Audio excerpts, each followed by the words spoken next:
পনীৰ লাবাবদাৰ বাৰু আপোনালোকে খাইছেনে ৰেষ্টুৰেণ্টত নতুবা ঘৰত ৰান্ধি হ'লেও খাইছেনে কেতিয়াবা বাটাৰ পনীৰ বা কাৰাই পনীৰ এইবোৰতো আমি সাধাৰণতে খায়ে থাকো নহয়নে কিন্তু লাবাবদাৰটো অলপ বেলেগ ধৰণৰ ৰেচিপি খাবলৈ কিন্তু বহুত বেছি ধুনীয়া হয় বাটাৰ পনীৰতকৈও বহুত বেছি ভাল আৰু ৰেষ্টুৰেণ্টত পনীৰ লাবাবদাৰৰ দাম কিন্তু বহুত বেছি ঘৰত বনালে ৰেষ্টুৰেণ্টতকৈ বহুত বেছি কম মূল্যত বনাব পাৰি আজি মই পনীৰ লাবাবদাৰৰ ৰেচিপি আপোনালোকলৈ আগবঢ়াইছো যদি খোৱা নাই এবাৰ ৰান্ধি খাব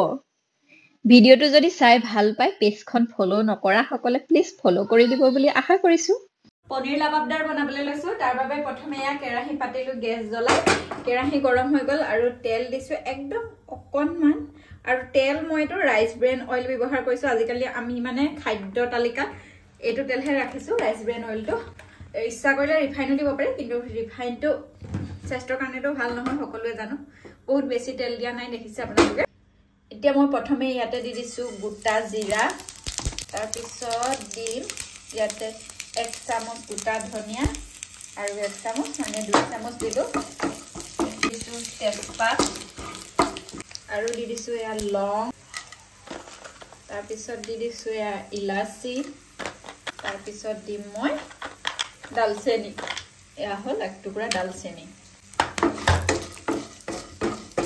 খিনি এতিয়া ভাজা হয়ে গৈছে আৰু ভাজিবলৈ বেছি সময় একেবাৰে নালাগে এতিয়া দি দিছো অলপমান সৰহ পৰিমাণৰ পিয়াজ পিয়াজখিনি অকণমান কোমল হোৱালৈকে ভাজিব লাগিব নহৰু কেইফুটামান আদা একেলগে দি দিছো গেছটো মিডিয়াম ফ্লেমত ৰাখিছো এখিনি অকমান ভাজি লওঁ এতিয়া দি দিছো এয়া জালুক কেটেমান আসলে জালুক দিবলৈ পাহৰিয়ে গৈছিলো মই এই জিৰা ধনিয়া দিয়াৰ সময়তে দিব লাগে এখানে মই এতিয়া দি দিছো এখিনি ভজা প্ৰায় হৈ গৈছে মই 1 চামুচ চেনি দি দিছো চেনিটো বৰ ডাঙৰ এতিয়া দি দিছো ইয়াতে কাশ্মীৰী মিৰ্চ পাউডাৰ 1 চামুচৰ জোখাৰে দিছো হালধি এতিয়া ইয়াতে বিলাহী কাটি থৈছো বিলাহী ডাঙৰ ডাঙৰ তিনিটা বিলাহী দিছো হা খালে আৰু এতিয়া একেবাৰে বিলাহীখিনি সিজিব লাগিব আৰু কিমান সময়লৈকে অপেক্ষা কৰিব লাগিব কাজু এয়া প্ৰায় 10টা মান কাজু দি দিছো বিলাহী প্ৰায় গলিবলৈ আৰম্ভ কৰিছে আৰু 2 মিনিটমান সময়ৰ পিছতে হৈয়ে যাব এখিনি প্ৰায় হৈয়ে গ'ল আৰু এতিয়া মই কৰিবলৈ লৈছো পনীৰ মেৰিনেট আৰু এই লাবাবদাৰটোৰ কাৰণে পনীৰটো মেৰিনেট কৰি ল'লে ভাল আৰু মই পনীৰ 200 গ্ৰামতকৈ এয়া অলপ বেছি আছে মেৰিনেট কৰিবৰ বাবে মই দিছো অকণমান গৰম মছলা আৰু লগতে দি অকণমান জালুকৰ গুৰি বেছি জ্বলা হলে আকৌ আমাৰ কেমেৰামেনে খাব নোৱাৰে জালুকৰ জ্বলা কেমেৰামেন মানে আমাৰ মাটো মাটা খাটি দিয়া হেল্ল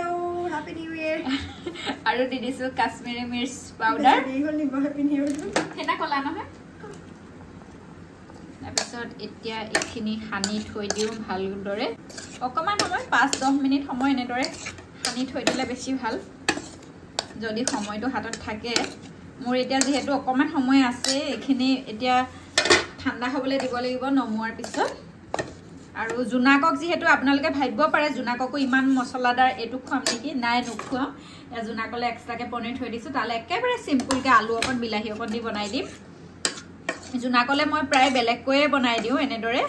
একেবাৰে যেতিয়া সিম্পলকে খাও ঘৰত মাংস সাংখ আদা নহৰু অকল পিয়াজ দি পেলাই ধনিয়া চনিয়া দি তেতিয়াহে তাক আমাৰ লগৰ দিও খাবলৈ আৰু ইয়া হৈ গল মেৰিনেট কৰা পুনৰ কেৰাহী পাতিলো এতিয়া পনীৰখিনি ফ্ৰাই কৰিম তাৰ বাবে মই ইয়া 1 চামুচ ঘি দিছো ঘি ফ্ৰাই কৰিম ঘিৰ পৰিৱৰ্তে বাটাৰো দিব পাৰে এতিয়া মই পনীৰখিনি ইয়াতে দি দিছো গেছ মিডিয়াম ফ্লেমত ৰাখি ফ্ৰাই কৰি লওঁ পনীৰ ফ্ৰাই কৰি হৈ গল এতিয়া কাঢ়ি লৈছো আৰু ইতিমধ্যে মই পেষ্টটো ৰেডি কৰি ললো আৰু এতিয়া এখন কেৰাহীতে মই গ্ৰেভিটো বনাম কেৰাহীটো নধুলেও হ'ব আৰু এতিয়া মই ইয়াতে দিম পুনৰ তেল আৰু লগতে দি দিম 1 চামুচ বাটাৰ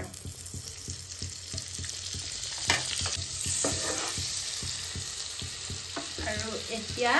ইয়াতে দিম পুনৰ এয়া পিঁয়াজ মিহিমিহিকে কাটি থৈছিলোঁ পিঁয়াজ আদা এনেদৰে কাটি থৈছিলোঁ আদা আৰু এয়া নহৰু অকণমান এইখিনি গোল্ডেন ব্ৰাউন হৈ লওক তাৰপিছত মই এয়া পেষ্টটো ৰেডি কৰি থৈছোঁ আৰু পেষ্টটো অকণমান পানী দি পিচিছোঁ যিহেতু যথেষ্ট ডাঠ হৈ আছিলে কাৰণ অকণমান পানী দি পিচিলত পেষ্টটো একদম ধুনীয়াকৈ মিহি হৈ গৈছে এইখিনি ধুনীয়াকৈ ভজা হৈ গ'ল এতিয়া মই পেষ্টটো দি দিছোঁ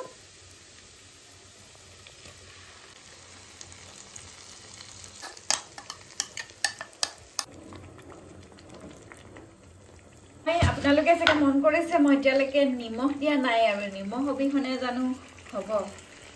দিছোঁ নিমখ জোখমতে আৰু ইয়াত অকণমান পানী দিব লাগিব গৰম পানী কৰা নাছিলে সেইটো কাৰণে ঠাণ্ডা পানী অকণমান দি দিছোঁ কিন্তু আপোনালোকে যদি বনায় কুহুমীয়া গৰম পানী দিব অকণমান সময়ৰ কাৰণে ঢাকি ৰাখিছিলোঁ